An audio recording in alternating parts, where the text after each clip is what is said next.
And then came the race day, and I pulled, all the coaches have to, do some sort of volunteer work, gatekeeping and timing and all that kind of stuff. I pulled the sweetest gig at the end of the race. I was the bib collector, so each racer has a bib with the number on it, so and at the end we have to get them back. So they finished their second race, and they're about to exit the area, and I'm like, excuse me, gotta get your bib, please. And it was great. All I did was collect the bibs, make some wisecracks to some teenagers, and they were all so nice. The kids were just so nice. It was just a great time. I had an awesome time.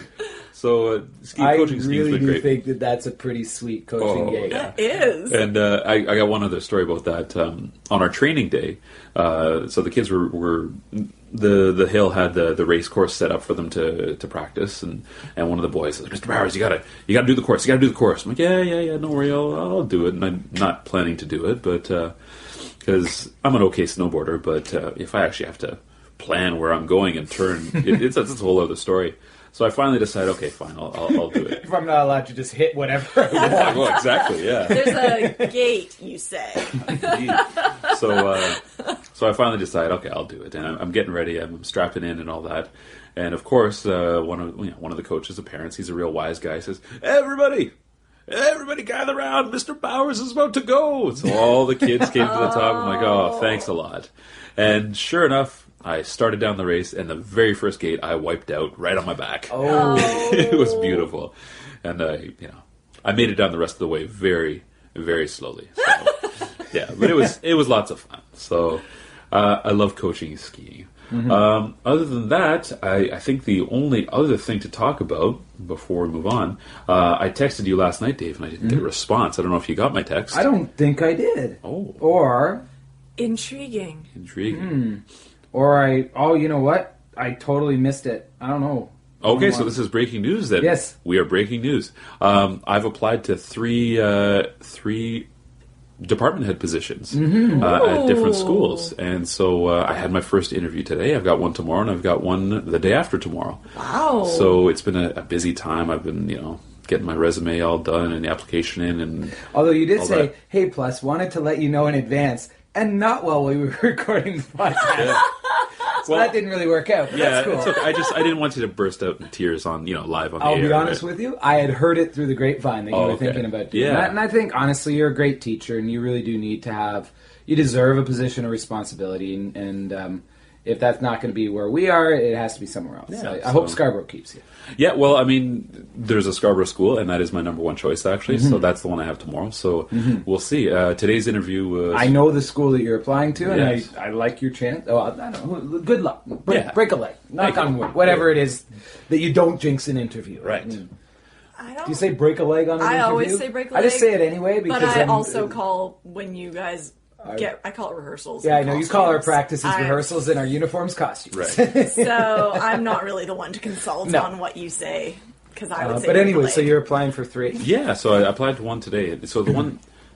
How did that go today? It went all right. I mean, in any situation like this, afterwards you're thinking about it. And I was on the subway, taking the subway home, like, oh my God, I didn't mention this. I should have answered this. I thanked Hitler.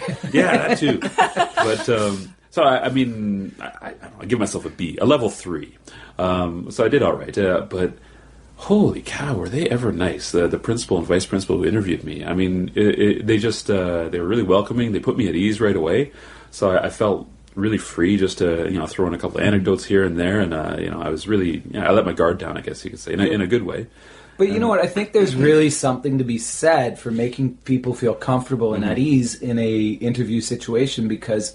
now you're really seeing what the person's like. Because I personally do great in interviews. It doesn't mean I'm great, but in interviews, for whatever reason, I don't know, I don't really get nervous, whatever, and I shine.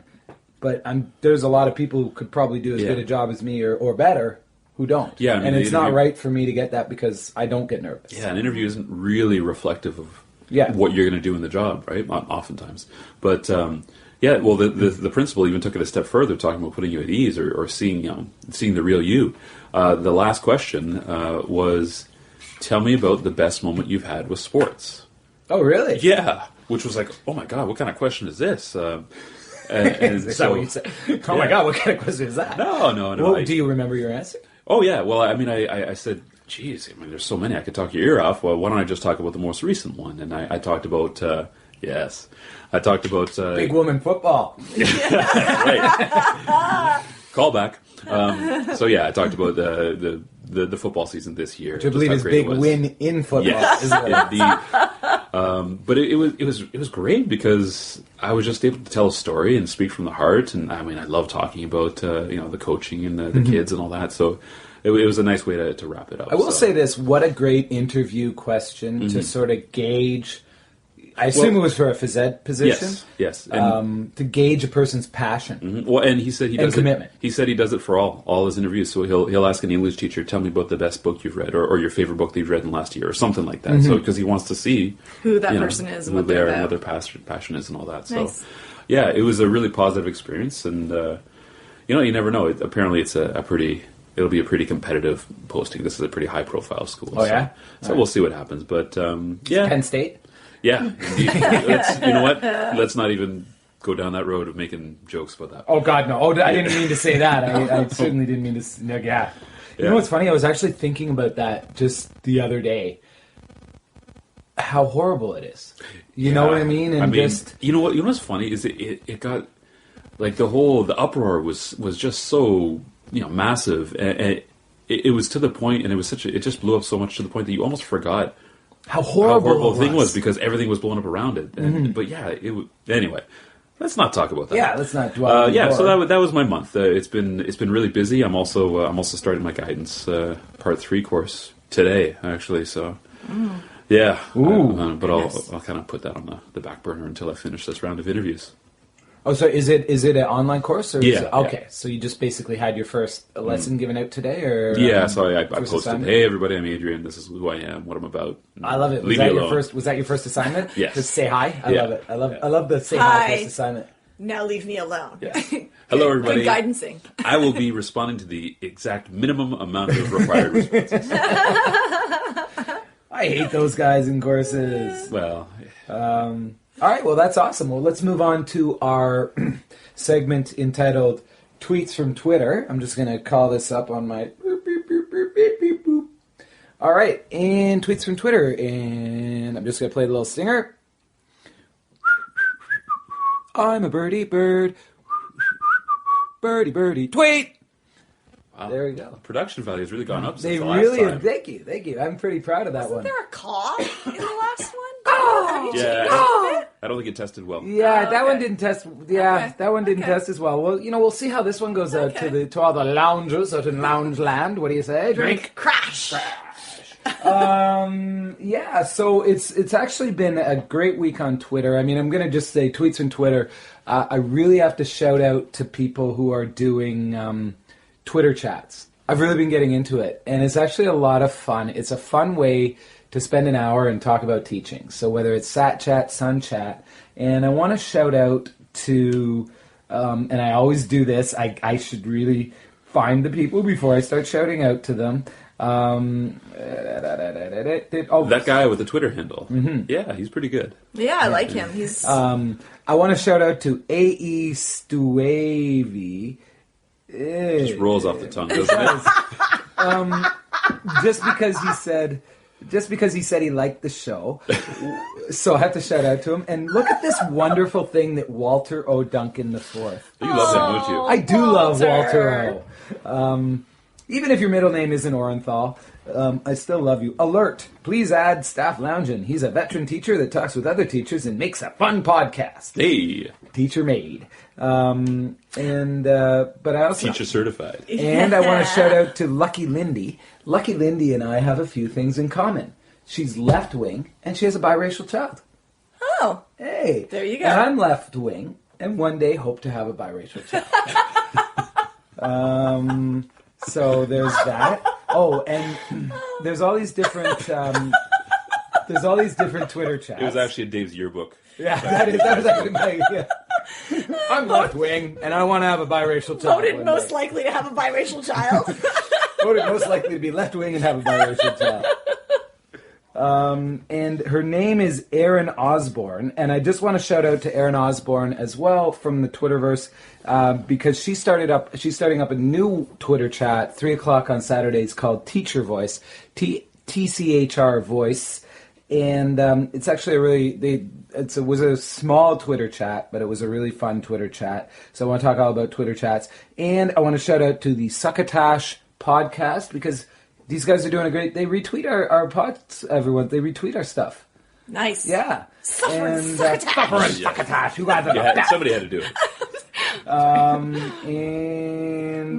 And I want to shout out to Mike Sinise, who is Isn't that Gary? He's not Gary Sinise. He's a TV host. Gary's less talented brother. He's a TV host on Discovery and the Science Channel, and he actually favorites some of our tweets. Nice. So he's kind of a celebrity. Okay. Kind of a big deal. Breaking through. And kind of most deaf have to shout out to James Kimball, Black Yogurt, from the cool part of Indiana. Yes, he is. And, it's from the not so cool part of Indiana, wasn't he? Yes. Anyway, he's from near Louisville, Kentucky, and he actually really wanted to just sort of second the opinion with respect to this idea we have that kids today are just digital natives, and you just give them that computer and they'll know everything that's on it. They'll teach you. And he actually pointed out that we're super right about digital natives fallacy. And here's a few things that he thinks we should teach. We should teach basics like search, HTML, control functions, and other basic hardware stuff.